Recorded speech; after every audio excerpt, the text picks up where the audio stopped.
Memenjarakan angin, tidak ada henti-hentinya. Tidak ada kapok-kapoknya. Baginda selalu memanggil Abu Nawas untuk dijebak dengan berbagai pertanyaan atau tugas yang aneh-aneh. Pada suatu hari Baginda Sultan Harun al-Rasyid sedang dilanda tidak nafsu makan, badan terasa lemas, seluruh badan terasa sakit dan tidak bergairah, beliau hanya berbaring di tempat tidur saja. Lalu Baginda Raja memerintahkan menteri untuk mencari tabib atau dokter. Setelah tabib datang dan memeriksa sang raja lalu tabib mendiagnosa bahwa Baginda Raja masuk angin. Kemudian Raja Harun al-Rasyid memerintahkan penasehat untuk mencari Abu Nawas untuk dijebak oleh Baginda Raja yaitu diberi tantangan dan tugas aneh, untuk memenjarakan angin. Hari ini Abu Nawas juga dipanggil ke istana. Setelah tiba di istana, Baginda Raja menyambut Abu Nawas dengan sebuah senyuman. Baginda Raja berkata, "Akhir-akhir ini aku sering mendapat gangguan kesehatan.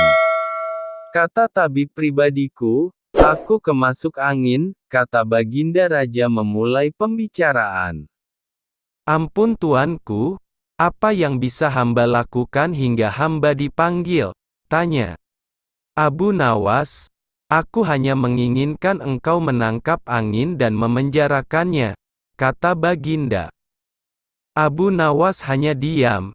Tak sepatah kata pun keluar dari mulutnya.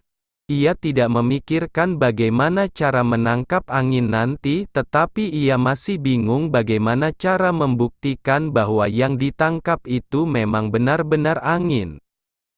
Karena angin tidak bisa dilihat, tidak ada benda yang lebih aneh dari angin.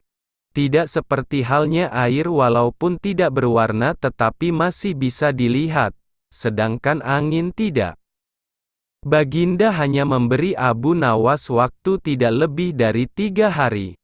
Abu Nawas pulang membawa pekerjaan rumah dari Baginda Raja. Namun Abu Nawas tidak begitu sedih, karena berpikir sudah merupakan bagian dari hidupnya, bahkan merupakan suatu kebutuhan.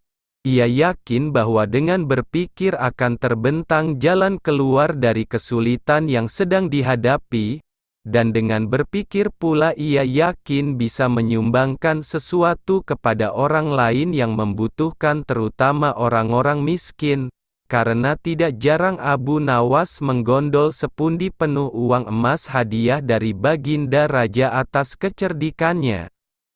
Tetapi sudah 2 hari ini Abu Nawas belum juga mendapat akal untuk menangkap angin apalagi memenjarakannya, sedangkan besok adalah hari terakhir yang telah ditetapkan Baginda Raja. Abu Nawas hampir putus asa. Abu Nawas benar-benar tidak bisa tidur walau hanya sekejap. Mungkin sudah takdir, kayaknya kali ini Abu Nawas harus menjalani hukuman karena gagal melaksanakan perintah Baginda, lah berjalan gontai menuju istana. Di sela-sela kepasrahannya kepada takdir ia ingat sesuatu, yaitu Aladin dan lampu wasiatnya. Bukankah jin itu tidak terlihat? Abu Nawas bertanya kepada diri sendiri. Ia berjingkrak girang dan segera berlari pulang.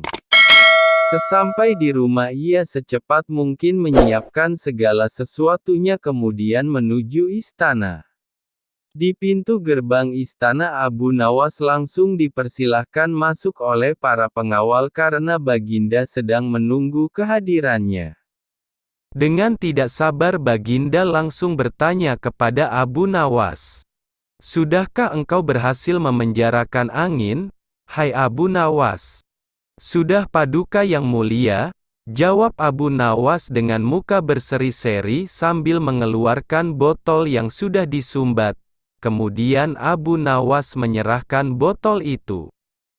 Baginda menimang-nimang botol itu.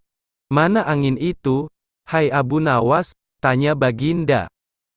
"Di dalam, Tuanku yang mulia," jawab Abu Nawas penuh takzim. "Aku tak melihat apa-apa," kata Baginda Raja. Ampun tuanku, memang angin tak bisa dilihat. Tetapi bila Paduka ingin tahu angin, tutup botol itu harus dibuka terlebih dahulu, kata Abu Nawas menjelaskan. Setelah tutup botol dibuka, Baginda mencium bau busuk, bau kentut yang begitu menyengat hidung. Bau apa ini, hai Abu Nawas? Tanya Baginda marah. Ampun tuanku yang mulia, tadi hamba buang angin dan hamba masukkan ke dalam botol. Karena hamba takut angin yang hamba buang itu keluar, maka hamba memenjarakannya dengan cara menyumbat mulut botol, kata Abu Nawas ketakutan. Tetapi Baginda tidak jadi marah karena penjelasan Abu Nawas memang masuk akal. Raja Harun al-Rasyid pun tersenyum, dan untuk kesekian kali Abu Nawas selamat.